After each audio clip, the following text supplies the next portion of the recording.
സുന്ദരി ആരാണെന്ന് ചോദിച്ചാൽ ഒറ്റ വാക്കിലാണ് ശോഭേച്ചിയുടെ മറുപടി. നമ്മളൊരു സ്വന്തം മോളെ പോലെ സുന്ദരിയെ അത്രയും സ്നേഹിച്ചിട്ടാണ് നമ്മളെല്ലാവരും കൊണ്ടു നടക്കുന്നത്. അങ്ങനെ വീട്ടിലും അങ്ങനെ തന്നെ. എൻ്റെ ഭർത്താവ്, ഞാൻ, പിന്നെ മക്കൾ എല്ലാവർക്കും ഭയങ്കര ഇഷ്ടമാണ്. 12 വർഷത്തെ സ്നേഹവും ആഴവുമുണ്ട് ഈ ബന്ധത്തിൽ. ക്ഷേത്ര പരിസരത്തെ ലാളിച്ചു കൂടെ കൂട്ടിയതാണ് ഇപ്പോൾ ശോഭേച്ചിക്ക് ജീവിതത്തിൽ ആകെ കൂട്ടാണ് സുന്ദരി. സുന്ദരിക്ക് ബിസ്ക്കറ്റും വെള്ളമെല്ലാം കൊടുത്ത് സുന്ദരിയോട് ഞാൻ ഒരു ദിവസം ചോദിച്ചു, നീ എൻ്റെ വീട്ടിലേക്ക് വരുന്നോന്ന്. അങ്ങനെ സുന്ദരി എൻ്റെ വീട്ടിലേക്ക് വന്നു. പിന്നെ സ്ഥിരം വീട്ടിലായി. പിന്നെ എല്ലാ ദിവസവും രാവിലെ തുറക്കാൻ വരുമ്പോൾ ഇവിടെ വരും. ഉച്ചക്ക് ചോറുണ്ണാൻ പറഞ്ഞയച്ചാൽ വീട്ടിൽ പോകും.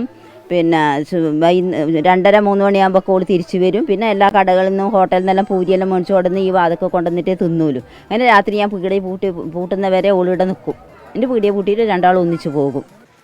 പതിവ് തെറ്റിക്കാതെ എല്ലാ ദിവസവും മുത്തപ്പൻ മടപ്പുരക്ക് മുന്നിലേക്കും സുന്ദരി എത്തും. മുത്തപ്പൻ മുടി വെക്കുന്നത് മുതൽ നോക്കി നിൽക്കും. അങ്ങനെ ക്ഷേത്രത്തിൽ എത്തുന്നവർക്കെല്ലാം സുന്ദരി ഒരു കൗതുകമായി മാറി.